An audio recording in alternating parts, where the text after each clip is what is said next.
ஃபெல்லோஷிப்பை யாரும் பகைக்கங்க, ஃபெல்லோஷிப்பை குறை சொல்லாதுங்க. ஃபெல்லோஷிப்ல குறைகள் இருக்கும், ஆனா கர்த்தர் நிறைவானவர். நீங்க வாங்க, வந்து ஜெபம் பண்ணுங்க, புது பலன் பெறுங்க. ஹல்லேலூயா.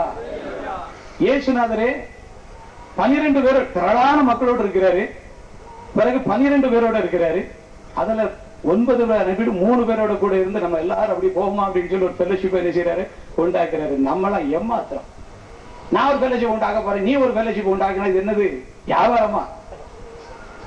கர்த்தருடைய கிருபை இல்லாம எந்த ஃபெல்லோஷிப் என்ன செய்ய முடியாது, நிலைநிற்கவே முடியாது, நிலைநிற்கவே முடியாது. இது தேவன் உருவாக்கிற ஒரு ஐக்கியம். இதனுடைய ஃபவுண்டர் பரிசுத்த ஆவியானவர், இதனுடைய ட்ரெஷரர் பரிசுத்த ஆவியானவர், இதனுடைய செக்ரட்டரி பரிசுத்த ஆவியானவர், மெம்பர்ஸ் நம்ம எல்லாரும். ஹல்லேலூயா. 4வது ஸ்டெப் என்ன கேட்டா ஃபெல்லோஷிப். உங்களை ஆண்டவருக்குள்ள வழி நடத்தின ஃபெல்லோஷிப் எதுவோ அந்த ஃபெல்லோஷிப்போட ஒரு தொடர்பு எப்பொழுதும் வச்சுக்கணும். கர்த்தர் நம்மளை எப்படி வித்தியாசமா எப்படி நடத்தினாலும் இருக்கட்டும். நீங்க வெளிநாட்டுல போங்க, அமெரிக்கால இருங்க, லண்டன்ல இருங்க, எந்த ஊர்ல வேணாலும் இருங்க, ஆனா ஃபெல்லோஷிப் எங்க உங்களுக்கு இருந்துச்சோ அந்த ஃபெல்லோஷிப்போடு மாசம் ஒரு முறை தூரத்துல இருந்தா போய்க்கணும், பக்கத்துல இருந்தா அடிக்கடி போய்க்கணும், அடிக்கடி இந்த ஃபெல்லோஷிப் போய் பார்க்கணும், எப்படி இருக்காங்க, எப்படி நடந்துட்டு இருக்கு, நம்ம ஜெபிக்கணும் அப்படின்னு சொல்லி அந்த ஃபெல்லோஷிப்போடு சேர்ந்து நம்ம ஒரு ஐக்கியம் என்ன செய்யணும், இருக்கணும். சரிதானா? இது எத்தனை ஸ்டெப்? இது 4வது ஸ்டெப். மணி நான் சொன்ன டைம் முடிஞ்சு போச்சு. நீங்க அனுமதி கொடுத்தா கூட ஒரு 10 நிமிஷம் மட்டும், 10 நிமிஷம் 15 நிமிஷம் எடுத்துக்கிட்டு. என் டைம் முடிஞ்சு போச்சு. நான் பொதுவாக டைம்ல எல்லாம் முடிச்சிருவேன். 4 ஸ்டெப் போதுனா இப்ப ஜெபம் பண்ணி அடுத்த செகண்ட்ல உங்களுக்கு சாப்பாட்டுக்குள்ள போயிடலாம். வேண்டான்னு ஒரு சொல்றீங்க, மற்றவங்க பிறகு சொல்லிடுவோமா? பிறகு மிச்சது மீதிய சொல்லிடுவா? சரி, உங்க அனுமதியோட தான். இதுக்கு மேல உள்ள டைம் வந்து உங்க அனுமதி தான், எனக்கு தெரியாது. 4வது ஸ்டெப் வந்து ஃபெல்லோஷிப் ரொம்ப அவசியம்.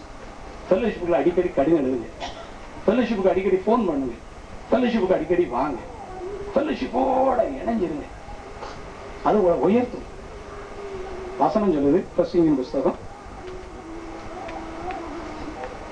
4வது அதிகாரம் 9வது வசனம் படியும்.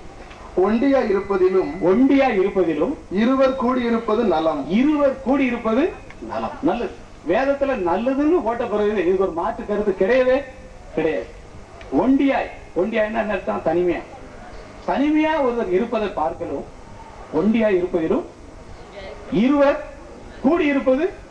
2 விசுவாசி சேர்ந்துட்டாங்கன்னா ஒருத்தர் ஜெபம் பண்ணி ஒருத்தர் தாங்கிக்கணும், ஒருத்தர் விழுந்தா இன்னொருத்தர் கை தூக்கி என்ன செய்யலாம், எடுத்து நிறுத்திக்கலாம். ஒண்டியா இருந்து விழுகிறவனுக்கு அதனால எது அவசியம்? ஃபெல்லோஷிப் அவசியம்.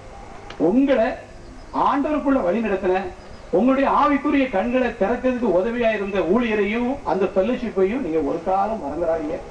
அதை மறந்தால் யாரை மறக்கிறது ஒப்பு? ஆண்டவரையே மறக்கிறதுக்கு